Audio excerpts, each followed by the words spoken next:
안녕하십니까, 항림의 이영철입니다. 오늘 항림의 이슈 프레임은 2013년 3월 13일 가톨릭 역사상 최초의 남반구 출신의 교황이 된 프란치스코의 재위만 10주년 인터뷰 내용부터 소개하겠습니다. 우리에게는 재위 다음 해인 2014년 세월호에 참석하셨던 그 해 방안에 국민에게 이루어 감동을 줬던 기억들이 있습니다. RSI 스위스 채널의 단독 인터뷰는 지난 3월 12일 방영되었습니다. 인터뷰 내용은 방송 전부터 전 세계의 주목을 받았는데 우크라이나 상황과 관련된 부분만 요약하겠습니다. 교황은 전쟁의 원동력은 러시아 제국뿐만 아니라 다른 제국들의 이해관계도 작용하고 있다는 말과 함께 국민을 중시하지 않은 것이 제국주의의 전형적인 모습이라는 견해도 덧붙였습니다. 또한 전쟁은 제국이 약해지기 시작할 때 일어납니다. 그리고 사용, 테스트, 판매해야 할 무기가 있을 때 위태로운 일이 많이 발생한다고 했습니다. 결국 무기 산업이 전쟁의 원인과 직접적인 관계가 있고 결정적인 수혜자라고 진단한 것인데요. 관련해서 1년 동안 무기가 생산되지 않는다면 세계 기아 문제가 해결될 것입니다. 시장이 문제입니다. 전쟁이 일어나고 낡은 무기가 팔리고 새로운 무기가 시험됩니다. 라는 한 전문가의 말을 인용하기도 하였습니다. 인터뷰는 한마디 한마디가 심층적인 분석에 기반한 파격적인 내용들이 많았는데요. 특히 전문가들조차 언급하기 쉽지 않은 구조적이면서도 매우 복합적인 진단을 한 대목이 있습니다. 이번 전쟁은 평화를 염원하는 다양한 노력이 있었더라도 어떤 식으로든 도발되었거나 예방되지 않았을 것이라는 의미심장한 견해를 피력했습니다. 그리고 현재 상황은 강대국들이 서로 얽혀있는 세계대전으로 이미 확전된 것으로 봤습니다. 우크라이나와 러시아 양국의 분쟁이 아니라 미국을 유시한 서방과 이에 맞서는 러시아 진영 간의 전쟁이라는 팩트를 재확인한 것으로 보입니다. 교황은 우크라이나 전쟁이 발발한 이후 한 행사장에서 슬픔에 복받쳐 말문을 잇지 못한 일도 있었는데 군사분쟁이 공식화된 이틀째 되던 날 러시아 대사관을 방문해 블라디미르 푸틴 대통령과 협상을 위해 모스크바로 갈 의향을 전달했다고 밝혔습니다. 이에 대해 세르게이 라브로프 외무부 장관은 지금은 적절한 시기가 아니다라고 답변했다고 합니다.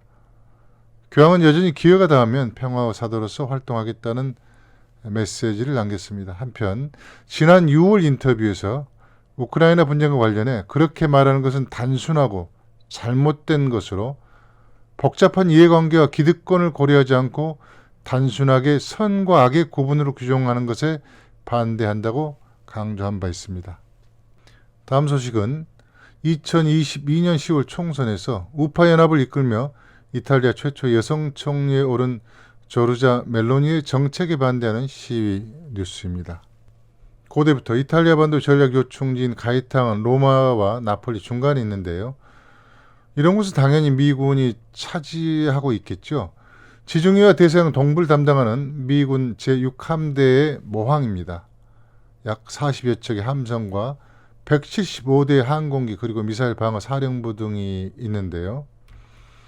유사시 크림반도의 세바스토폴을 모항으로 한 흑해함대의 3차 저지선이자 무력화를 지휘하는 사령부이죠. 우크라이나 전쟁 발발 이후 공급량이 등대된 군수물자는 이탈리아 최대 항구이자 동유럽 접근성이 좋은 제노바항을 이용하고 있습니다. 그런데 지난 2월 25일 제노바항을 포함해 모든 이탈리아 항구에서 총은 내리고 임금은 올려라는 구호를 외치며 항만 노동자들이 24시간 파업을 벌였습니다. 그동안 항만 노동자들은 다른 부분의 노동조합원들과 함께 이탈리아의 주요 항구와 활주로를 통한 제국주의 전쟁 무기와 탄약의 운송을 반대하는 캠페인을 전개해왔는데요. 노조는 성명서를 통해 이탈리아 정부는 11%의 인플레이션 상황에서 임금 인상 법안을 추진하는 대신 우리를 전쟁으로 이끌기로 결정했습니다. 우크라이나에 보내질 무기에 수십억 유로를 지출함으로써 우리를 통과하는 무기 노동자를 죽이는 데 사용됩니다.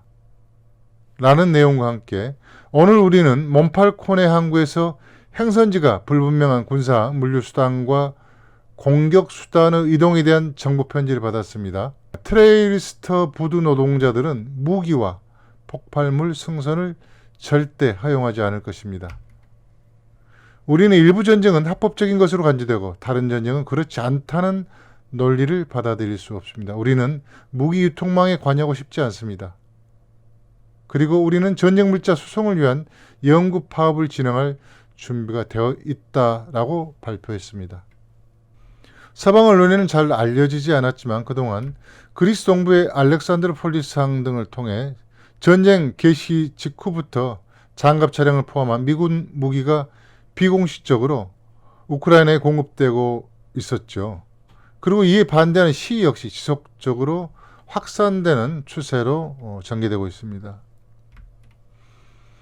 끝으로 우크라이나 전쟁 개시 1년에 맞춰 유럽 외교관계위원회의 싱크탱크가 설문조사한 내용을 소개하겠습니다. 이 조사는 프랑스, 독일, 폴란드 등 9개 EU 회원국과 영국, 미국, 중국, 러시아, 인도, 터키 등 15개국을 대상으로 진행했습니다. 전쟁이 길어지거나 더 많은 우크라이나인이 사망하고 난민이 발생하더라도 우크라이나가 모든 영토를 되찾아야 한다고 생각하는 응답자의 비율은 중국 23%, 튀르키 27%, 인도 30이 나왔습니다. 그런데 미국은 인도보다 겨우 4% 더 높았고 유럽 역시 40% 미만이었습니다.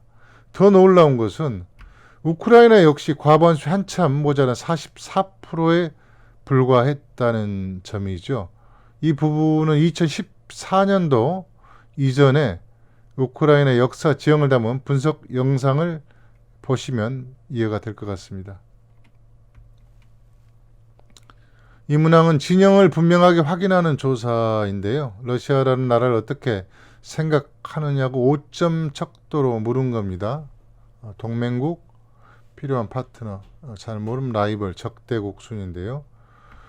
위쪽의 유럽 서방과 아래쪽의 아시아 강국의 입장이 완벽하게 갈라지는 걸 확인할 수 있습니다. 미국과 유럽은 러시아에 대한 우호적 이미지가 중간값 이상이 25% 미만인 반면 터키, 중국, 인도는 정반대로 평균 75%를 상회하고 있습니다. 시간이 경과할수록 세계가 미국, 영국, 캐나다, 일본을 중심으로 한 진영과 중국, 러시아, 인도, 브라질, 터키, 그리고 멕시코, 사우디, 인도네시아 등이 추가된 진영으로 빠르게 재편될 것으로 보입니다. 연구에 참여한 옥스퍼드 대학교의 티모시 같은 예시 교수는 전쟁이 서방 진영이 단결에 기여 있으나 중국, 인도, 터키와 같은 나머지 강대국들을 설득하는 데는 완전히 실패했습니다라는 논평을 남겼습니다. 오늘 항림 이슈 포커스는 여기까지입니다. 끝까지 시청해 주셔서 감사합니다.